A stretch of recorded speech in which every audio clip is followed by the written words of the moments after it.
Olá pessoal, filosofia em poucas palavras. Você que tem nos seguido, curta, compartilhe e fica atento, a gente vai estar publicando mais alguma coisa sobre filosofia no decorrer dos estudos que nós temos feito, compartilhar com vocês para a glória de Deus, porque de acordo com a graça comum do Senhor, Ele abençoou homens que buscaram conhecer a revelação geral de Deus e nós também somos beneficiados por isso que nós cremos como São Tomás Santo Agostinho, que toda a verdade é verdade de Deus. Também São Tomás acreditava nisso, né? Como Anselmo.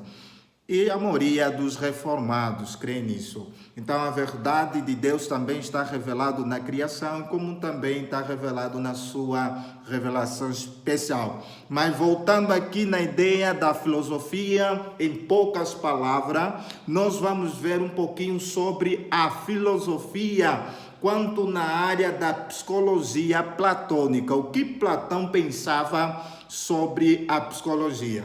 Podemos assim dizer que Platão ele pode ser considerado como um filósofo dualista, porque ele sempre tem essa questão das ideias em duas partes, dois elementos. Vamos ver que ele vai acreditar no mundo sensível e no mundo insensível, no mundo das formas e no mundo real que nós temos. Ele também vai trazer a ideia do mundo das ideias, né? Onde tem as ideias reais e o que nós temos simplesmente são reflexo daquilo que é perfeito no mundo das ideias. Aí Platão, ele não só traz essa ideia no âmbito do mundo das ideias, como também no âmbito do conhecimento. Nós somos seres que podemos conhecer tudo aquilo que pode ser conhecido, é aquilo que é real. O real se conhece e, porém, nós também não temos o pleno conhecimento. Então, o homem pode conhecer, mas também não pode ter o pleno conhecimento, porque o que nós temos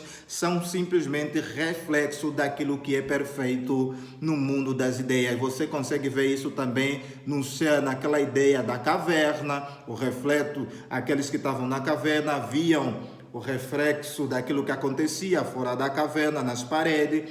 E aí você vê na teoria do conhecimento e como você também vê na sua psicologia, influenciado pelos pitagóricos, como também influenciado pelo seu próprio mestre, que acreditava que o homem é dividido em duas partes, que é o corpo e a alma, são distintas, porém harmônicas também.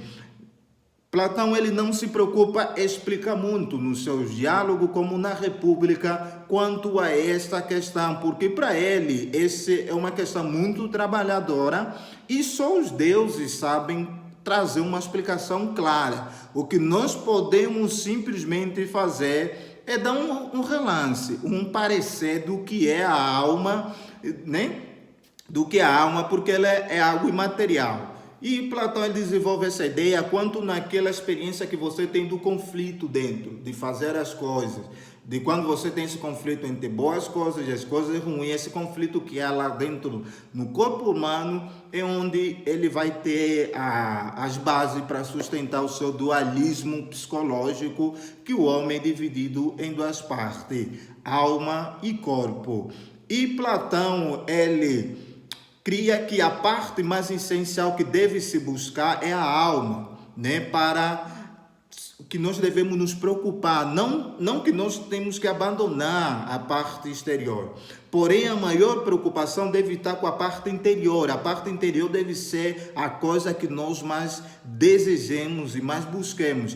Por isso, para ele, só há homens ruins porque foram mal educados. E a verdadeira educação, ela molda nossa alma e nos ensina a ser homens ativos. Por isso que para Platão, a alma é a fonte do movimento e a alma ela também é um movimento auto-iniciado. Ela inicia-se de si mesmo, ela movimenta-se em si mesmo. E ela é a parte que deve governar o homem. Por quê? Porque Platão divide a alma em três partes. Mesmo ele sendo dualista, mas ele também tinha essa questão da tricotomia. Ela divide em duas partes, né? Mesmo ele diz que a alma ela é dividida em três partes da seguinte forma: a parte racional, a parte corajosa e a parte do apetite, dos desejos, das emoções. Para Platão, o que deve governar é a parte racional. A parte racional deve governar todas as partes da alma, assim também governar o corpo. O corpo tem os seus desejos e muitas das vezes os desejos do corpo, elas nos levam para vícios, apetites errados. É por isso que nós precisamos governar a alma pela razão, e pela razão nós governamos o corpo. E ele também diz que quando há morte, essas duas partes, que é a parte corajosa, a parte do apetite, elas acabam morrendo, mas a parte racional ela acaba permanecendo eterna. Porém, não pode-se dizer claramente isso, né? Mas parece-se ter essa ideia. Por isso que Platão acreditava que a alma é imortal. A alma é mortal e tudo que o homem faz, ele realmente também será cobrado. Ele tem um pouquinho desse contato com as mitologias gregas antigas.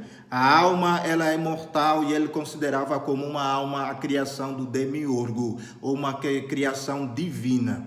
Por isso que só o divino é que tem como explicar o que realmente é a alma. Então, quanto à psicologia platônica, é isso. Platão via que o homem é dividido em duas partes, que é corpo e alma, e a harmonia, porém a diferença, e a alma é dividida em três partes, razão, coragem e como apetite. Procure buscar a educação da sua alma, procure que a sua alma seja educada, porém também ande em equilíbrio, né? Não só, como eu gosto bastante de Nietzsche, ele critica os antigos por causa dessa questão que enfatizaram muito a razão e deixaram de enfatizar a parte emocional. Então precisa-se ter um pouquinho do equilíbrio entre a razão e a parte da apetite, que são as emoções. Mas para Platão, o que deve governar é a razão.